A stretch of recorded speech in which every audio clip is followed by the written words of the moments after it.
الکه ته چې د چا حق وې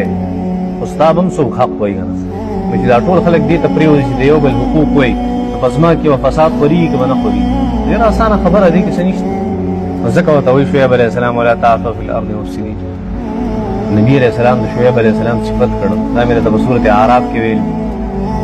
تقریبا په صورت هود کې مې هم درته ویل نبی علیہ السلام فرمائل شعیب علیہ السلام کانا خطیب الانبیاء کانا خطیب الانبیاء شعیب علیہ السلام خطیب په انبیاء کرام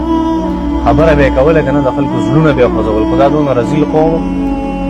دې زړونه مونږ خوځول داسې رزیل قوم مثال زمون د خلکو چې حضرت شعیب علیہ السلام نبی علیہ السلام صفت کو چې کانا خطیب الانبیاء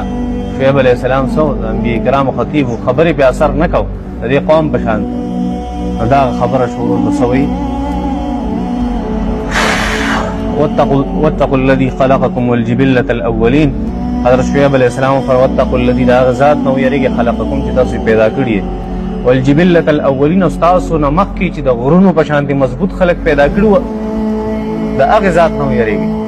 استاسو نه مخکې د غر په شان مضبوط خلق پیدا کړو او هغه بیا نیست او نابود کړو څنګه هم مثال ولور داسې نه همدغه شان واتقوا الذي دا ذات نو یریږي خلقکم چې تاسو پیدا کړی والجبلة او هغه مخلوق الجبلة مخلوق ته مضبوط مخلوق ته الاولین مخکینی قالوا انما انت من المسحرین وشي شعیب علیہ السلام خطیب سیبا الله قسم کوي شعیب علیہ السلام خطابت ته وکړو کنه لږ ورنه وته په دې آیتونو کې هر څه بدل نه تشریح او تفسیر میکړی دی په سورۃ اعراف کې ځکه لږ مخکې ځکه سورۃ شعراء ته زما سي وار خطاو ډېر لوی سورۃ وکنه والله ډېر په خیر خیریت سره ته ورسو دا ډېر ګران کار دی چې دا لوی سورۃ ته مخې له درشي کنه حضرت عمر فاروق رضی الله تعالی عنہ فرمایل ما د سورۃ بقره تفسیر په 12 کال کې زبور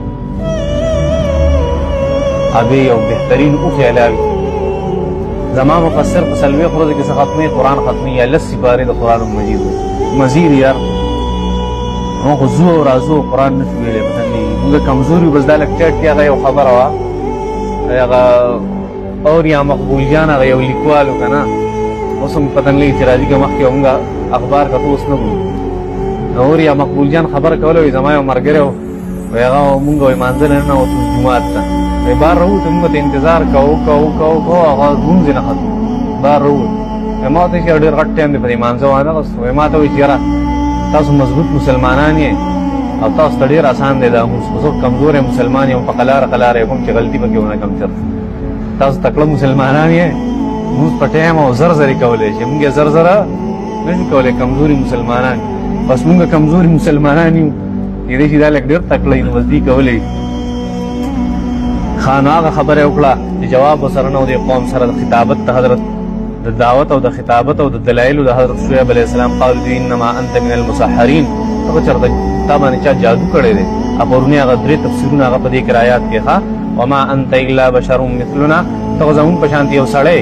وان نظنك لمن الكاذبين وان او بشک نظنك زمون په تا باندې ګمان نه من الكاذبين چې ته دروغجن نعوذ بالله من فاسقط علينا كسفا من السماء ان كنت من الصادقين فاسقط رو غرزوا عذاب کې فاسقط رو غرزوا علينا فهم باندې کسفن یا کسفن دا کسفتن شریعه دی جمع ده کسفن او کسفن دوان فاسقط رو غرزوا علينا فهم باندې کسفن یو ټوټه من السماء د اسمان نه یعنی د وریځ یو ټوټه را باندې وګرځو یا د اسمان یو ټوټه را باندې وګرځو د عذاب براول ان كنت من الصادقين کته چرته رښتونو نه قال ربي عالم ما تعملون هغه عذاب زما کار نه یار مانه زما د اختیار تاسو کې کم کار زما په اختیار کې نه داغه تاسو مانه مکوئ اوس د عذاب را وصل د شعیب علیہ السلام طاقت داغه طاقت نو شعیب علیہ السلام چې زما په طاقت کې کم څه دی داغه مانه پښتنه وکي بیا بغو کم څه زما په طاقت کې نه داغه تاسو مانه مکو د عذاب را وصل خو چا کار دی الله عذاب کله راولم څنګه به راولم څومره عذاب ورکو مدد چا کار دی دا الله ته پته لګو د یو دا تاسو کوي دین الله عالم دی بس الله پاغي باندې پوهه الله ته پته چې کله وکي داسې بکله نو سوې وتا قال شعیب علیہ السلام ربي عالم زما رب عالم دی بما باغ تعملون تاسو کوم عمل کوي دا تاسو سوای بس په دې باندې الله فکذبوه فاخذهم عذاب یوم الظله فکذبوه دي بیا هم انکار کو هم مضبوط درې ته په دې انکار